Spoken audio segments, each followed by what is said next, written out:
위험천만한 놀이. 구 기자, 어떤 놀이 얘기하는 거죠? 네, 우선 영상으로 함께 확인해 보시죠. 어떤 영상이죠, 이게? 바닥에 지금 어린이 보호구역이라고 표시되어 있는데요. 네. 한 자동차를 어린이가 뒤따라 뛰어오다가 네. 너무 차가 빠르니까 이제 쫓아오지 못하는 그런 영상입니다. 예, 예. 이 차가 스쿨존에서 그 서행을 하고 있었는데 아이가 따라오니까 놀라서 조금 속도를 내기도 했고요. 제보자의 목소리가 준비가 되어 있는지 모르겠는데요. 제보자는 아이가 좀 위험해 보였다. 애가 너무 좀 위험해 보였었죠. 사고가 나면은 어쨌든 제가 더 불리한 상황이 되기도 하고 만약 제가 그렇게 됐더라면 엄청 많이 억울하죠. 네, 지금 보면 어린이 보호구역에서 달리는 차 뒤로 아이가 쫓아가다가 멈추는 그 영상과 함께 이걸 제보한 사람이 지금 어쨌든 사고가 나면 내가 불리하니까 멈췄다, 억울하다 이런 입장을 밝혔는데 이게 놀이라고 한다고요? 무슨 놀인가요? 이른바 민식이법 놀이라고 불리는 겁니다. 네. 예. 요즘 초등학생들 사이에서 스쿨존을 지나는 그런 차량을 뛰어들거나 부딪히는 그런 행위가 마치 놀이처럼 번지고 있다고 합니다. 네.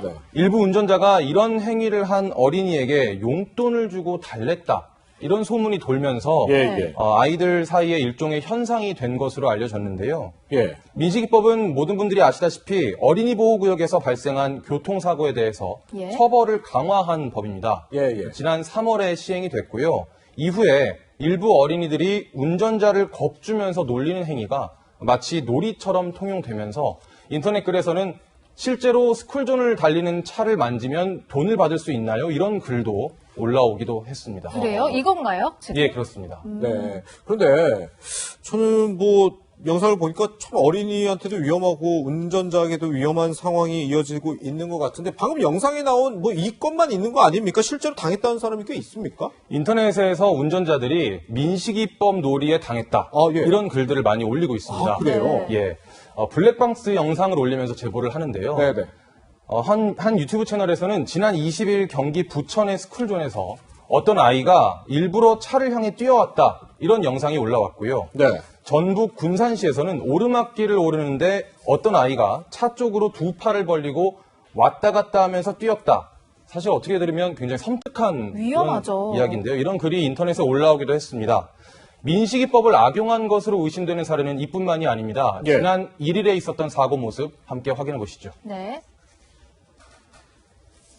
부산의 한 네. 스쿨존인데요. 택시가 주행하다가 자전거 탄 아이를 보고 횡단보도 앞에서 멈춰 섰습니다. 그런데 자전거가 그대로 택시를 들이받은 겁니다. 네.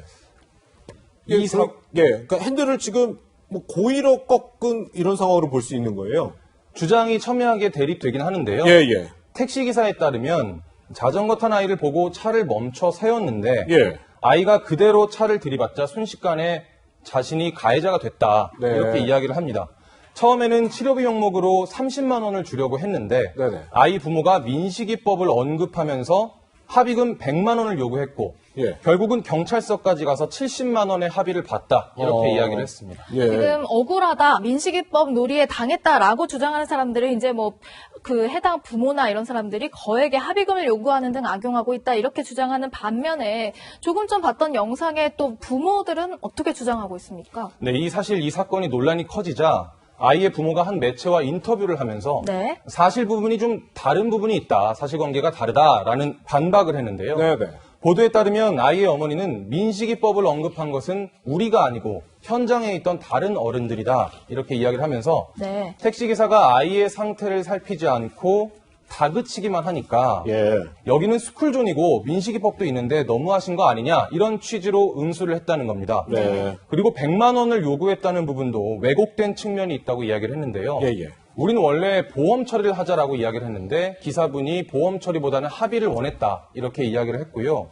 그래서 어쩔 줄 모르다 보니까 자신들이 아니라 자신의 친척이 택시기사와 대신 통화를 했는데 100만 원이라는 말이 나온 것 같다, 이런 반박을 했습니다. 예. 네, 어쨌든 민식이법이라는 거는 당초 아이를 보호하자 이런 취지였는데요. 이런 부작용들이 생기면서 뭔가 취지가 당초와는 다르게 어긋난다, 이런 지적 또한 나오고 있는 것이 사실입니다.